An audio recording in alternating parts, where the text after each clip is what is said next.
జై శ్రీరామ్. అందరికీ నమస్కారం. వెల్కమ్ టు న్యూస్ అఖండ.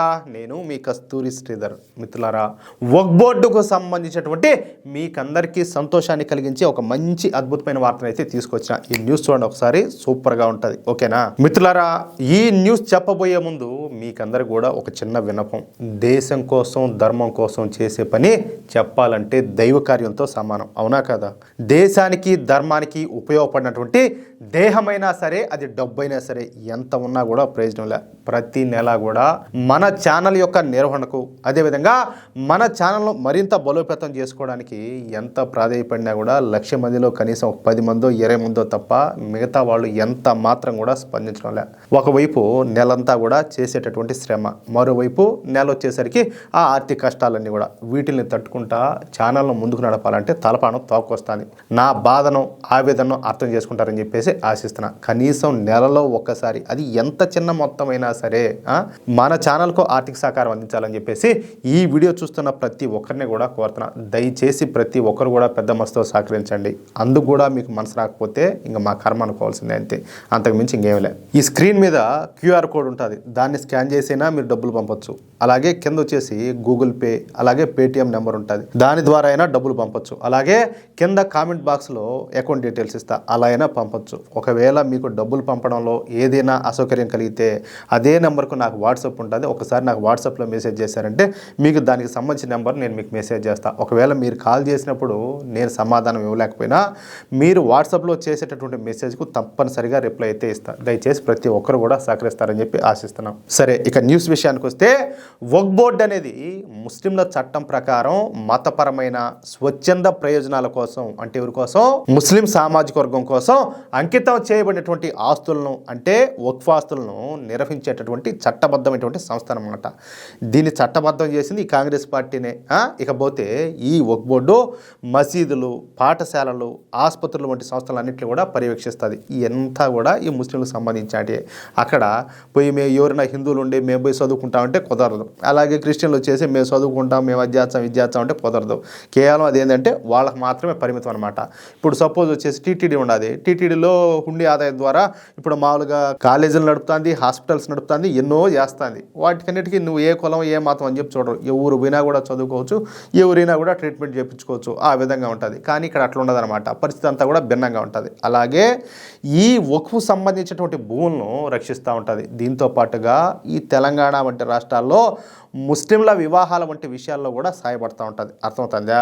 వక్ఫ్ అంటే ఇస్లామిక్ చట్టం ప్రకారం ఎవరైనా సరే ఒక వ్యక్తి శాశ్వతంగా మతపరమైనటువంటి ప్రయోజనాల కోసం తనకు సంబంధించినటువంటి ఆస్తులను, అంటే అది భూమి కావచ్చు, లేకపోతే భవనాలు కావచ్చు, మరొకటి కావచ్చు, వాటిని అంకితం చేయడాన్ని వక్ఫ్ అని చెప్పేసి అంటారు.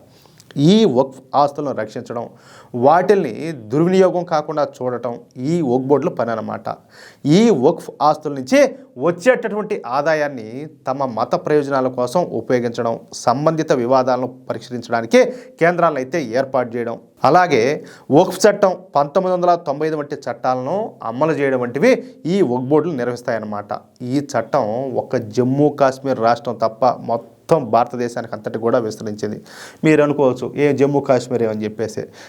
మొత్తం జమ్మూ కాశ్మీర్లో ఉండేదంతా ఎవరు? వాళ్ళే కదా. ఇంకా వాళ్ళకి ఆడేం అవసరం? ఇప్పుడు మామూలు కాశ్మీర్ అంతా వాళ్ళదే, వాళ్ళకి ఏం అవసరం ఉండదు. వాళ్ళు ఆడిందే ఆట, పాడిందే పాట, అట్లా అన్నమాట. ఇకపోతే సెంట్రల్ వక్ఫ్ కౌన్సిల్ అనేది కేంద్ర ప్రభుత్వం, అలాగే రాష్ట్ర ప్రభుత్వాలు, అలాగే రాష్ట్ర వక్ఫ్ బోర్డులకు వక్ఫ్ ఆస్తుల నిర్వహణ, అలాగే ఈ వక్ఫ్ బోర్డుల పనితీరుపైన సలహా ఇచ్చేటటువంటి ఒక ముఖ్యమైనటువంటి సలహా సంస్థ అన్నమాట. రాష్ట్ర వక్ఫ్ బోర్డులో తమ రాష్ట్రంలోని వక్ఫ్ ఆస్తులను నిర్వహిస్తూ ఉంటాయి. దేశంలో ఈ వక్ఫ్ బోర్డుల ఆధీనంలో సుమారుగా 9.4 లక్షల ఎకరాలు ఉన్నాయి. ఎంత? 9.4 లక్షల ఎకరాలు. ఇవి దాదాపుగా 1.2 లక్షల కోట్ల విలువైనటి అని చెప్పేసి అంచనా అనమాట. ఏం చెప్పాలా? ఇక్కడ ఖచ్చితంగా మనం ఒక మాట మాట్లాడుకోవాలా. మామూలుగా మాకు మత ప్రాతిపదికన మాకు వేరే దేశం కావాలా అని చెప్పి అడిగినారు. సరేలే అని చెప్పేసి పాకిస్తాన్ ఇచ్చేశారు. మళ్ళీ ఇదంతా ఏంది అంటే, ఇప్పుడు మన దేశంలో ఒక మినీ పాకిస్తాన్ మనం తయారు చేయడంలే, తయారు చేసేదానికి మనం సహకరిస్తున్నాం వాళ్లకు. అంతకుమించి ఇంకేం మాట్లాడుకోవాలా? ఓపెన్ ఫ్యాక్ట్ అయితే అదే కదా. ఇప్పుడు ఒక భూమిని వాళ్ళకి ఆల్రెడీ ఇచ్చినాం, మళ్ళీ మన దేశంలో అంతా ఈ భూమిని అంతా దొబ్బేయడం ఇదంతా ఏంది? క్రమంగా వాళ్ళ ఆస్తులంతా కూడా పెరుగుతున్నాయి, భూములు పెరుగుతున్నాయి అంటే దొబ్బేస్తూ ఉంటారు. ఇదే మన సినిమాల్లోనూ సీరియల్స్లోనూ ఇక్కడ చూస్తూ ఉంటాం, పేపర్లు అవి చదువుతూ ఉంటాం, వార్తలు అవి చూస్తూ ఉంటాం. ఏది? భూ కబ్జాలు అని చెప్పేసి. ఈ దేశంలో నంబర్ 1 భూ కబ్జాదారు ఎవరైనా ఉన్నారంటే అది వక్ఫ్ బోర్డే. అర్థమవుతుందా? ఆ లెక్కన ఉంటాయి వీళ్ళ దారుణాలు. ఇకపోతే వీటిలో చాలా వరకు మసీదులు, దర్గాలు, వ్యవసాయ భూములు, వాణిజ్య భూములు, ఇళ్ళు, అలాగే శ్మశాన వాటికలు కూడా ఉన్నాయన్నమాట. ఈ వక్ఫ్ బోర్డు భారతదేశంలో భారతీయ సైన్యం అంటే మన ఇండియన్ ఆర్మీ, అలాగే ఇండియన్ రైల్వే తర్వాత 3వ అతిపెద్ద భూమిని కలిగి ఉన్నటువంటి సంస్థ అన్నమాట. అంటే మన ఇండియన్ ఆర్మీ తర్వాత ఇండియన్ రైల్వేల తర్వాత అతిపెద్ద భూమిని కలిగి ఉండేటటువంటి సంస్థ ఏదైనా ఉండదంటే అది వక్ఫ్ బోర్డు మాత్రమే. ఇది ఎవరి వల్ల వచ్చింది తెలిసినా? ఎవరు చేతగాంతనం వల్ల వచ్చింది తెలిసినా? కాంగ్రెస్ ప్రభుత్వం వల్ల, నెహ్రూ వల్ల. అర్థమవుతుందా? మామూలుగా అయితే పేద ముస్లింల ఈ జీవన స్థితిగతులు మెరుగుపరిచేందుకు, ధార్మిక కార్యక్రమాల నిర్వహణ కొరకు ఈ భూములపైన వచ్చేటటువంటి ఆదాయం అయితే వాడాల. దాతలు ఇచ్చినటువంటి ఈ భూములు అమ్మే అధికారం వక్ఫ్ బోర్డుకు ఎట్టి పరిస్థితుల్లో కూడా ఉండదు. ఇవన్నీ కూడా బయటికి చెప్పే మాటలు అన్నమాట. అర్థమవుతుంది మీకు? ఈ దిక్కుమాలినటువంటి వక్ఫ్ బోర్డులు మన దేశంలో 30కి పైగా ఉన్నాయి.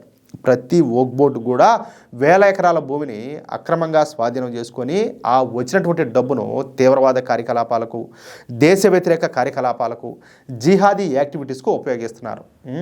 ఏం చెప్పాలా అంటే, సపోజ్ వచ్చేసి నాదే భూమి ఉండదు, ఇదిగో ఈ భూమి నాది అంటే ఏంలే అంటే, మొన్న ఈ వక్ఫ్ బోర్డు సవరణ చట్టం తీసుకొచ్చే వరకు అంత దారుణంగా ఉన్నది పరిస్థితి. ఇలాంటి చట్టానికి ఈ కాంగ్రెస్ పార్టీ, దాని తోక పార్టీలన్నీ కూడా సపోర్ట్ చేశారు.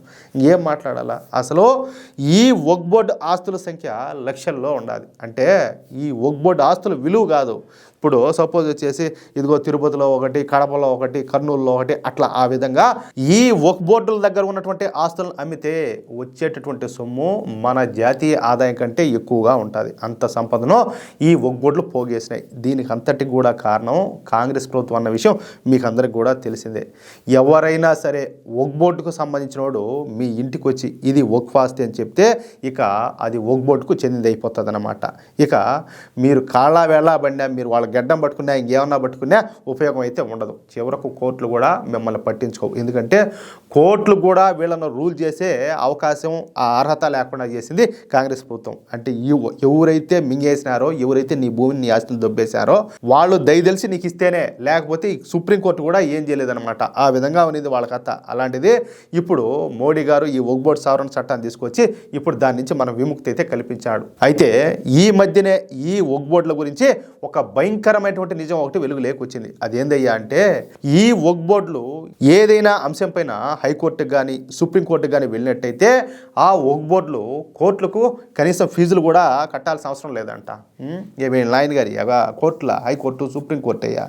మామూలుగా అయితే నాకు తెలిసినంత వరకు ఈ హైకోర్టులో కానీ, సుప్రీంకోర్టులో కానీ ఆడేమన్నా మామూలు కేసులు వేసామనుకో, ఖచ్చితంగా మామూలుగా ఆ కోర్టుకు ఇంత అని చెప్పేసి డబ్బులు ఉంటుంది. ఆ డబ్బులు అయితే మినిమం ఫీజు అయితే కట్టాల్సి ఉంటుంది అనమాట. అది ఎవరైనా సరే. కానీ ఈ వక్ఫ్ బోర్డులకు మాత్రం ఆ ఫీజు చెల్లించకుండా మినహాయింపు అయితే ఉండాలి.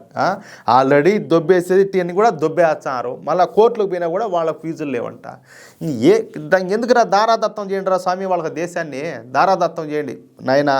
మోడీ ప్రభుత్వంగానే రాకుండా నింటే ఈ దేశాన్ని దొబ్బపోయి వాళ్ళు పాకిస్తాన్లో గలుపుతారు. ఈ తెలుగు తక్కువ కొడుకులకి ఎంత నెత్తి నోరు మొత్తుకొని చెప్పినా కానీ ఈ లమ్మిడి కొడుకులకి వీళ్ళకి అర్థమై సావడం లే నా కర్మగాలి. ఇంకేం చెప్పాలా? మళ్ళీ ఈ దరిద్రమ వీళ్ళంతా కూడా మోడీని తిడతారు, భారతీయ జనతా పార్టీని తిడతారు. నీ సిగ్గుజావా కాదురా నాయన. మొన్న కేరళలో తిరువనంతపురంలో భారతీయ జనతా పార్టీ ఎందుకు అంత ఘన విజయం సాధించి తెలిసినా మీకు? కేరళలో క్రిస్టియన్స్ వాళ్ళ భూములు కూడా దొబ్బేశారు వీళ్ళు. ఏది? ఈ వక్ఫ్ బోర్డు పేరు చెప్పి. అయితే భారతీయ జనతా పార్టీ సపోర్ట్ చేసి వాళ్ళ భూములు మళ్ళీ వాళ్ళ ఆస్తులను వాళ్ళకి అప్పగిస్తే క్రిస్టియన్స్ కూడా వచ్చి భారతీయ జనతా పార్టీకి ఓట్లు వేసారాడ. దానివల్ల విజయం కాదు, ఘన విజయం సాధించింది. అర్థమవుతుందా? వీళ్ళు చేసే దారుణాలు ఏం ఒకటా రెండా చెప్పుకుంటా పోతే. అయితే మళ్ళా మన హిందూ దేవాలయాలు, అలాగే మన హిందూ ట్రస్టులు, హిందూ సంస్థలు మాత్రం ఎప్పుడు కూడా ఫీజులు అయితే చెల్లించాయి. అంటే అంతెందుకే స్వామి, మన రామ మందిరం కోసం మనం ఫైట్ చేసాం, సుప్రీంకోర్టుకు పోయి కట్టాల్సిందే, మినిమం ఫీజు అయితే చెల్లించాల్సిందే. అంతెందుకు ఇప్పుడు చాలా కేసులు నడుస్తున్నాయి కదా మన వాళ్ళకి సంబంధించినట్టు కూడా, ఖచ్చితంగా మినిమం ఫీజు అయితే కట్టాల్సిందే. కేవలం ముస్లిం వక్ఫ్ సంస్థలకు మాత్రమే ఈ మినహాయింపులు అయితే ఇచ్చినారు.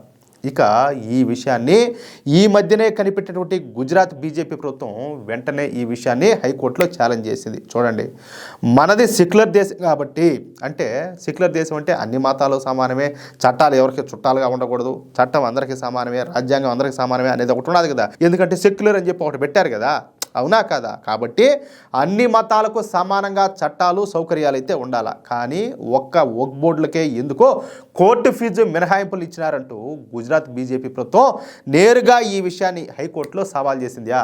హైకోర్టులో. ఇక ఈ క్రమంలో ఈ కేసును స్వీకరించేటువంటి గుజరాత్ హైకోర్టు వక్ఫ్ బోర్డుల విషయంలో ఒక కీలకమైన తీర్పునైతే వెల్లడించిందనమాట.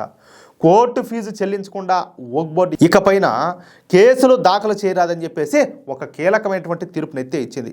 వారం రోజుల విచారణ తర్వాత వక్ఫ్ సంస్థలో దాఖలు చేసినటువంటి దాదాపు 150 పిటిషన్లను హైకోర్టు అయితే కొట్టేసింది. నాకు తెలిసి ఈ 150 పిటిషన్లు అంటే కొన్ని లక్షల రూపాయలు కాదు, చెప్పాలంటే ₹1,00,00,000 పైన అని కూడా చెప్పుకోవచ్చు అనమాట.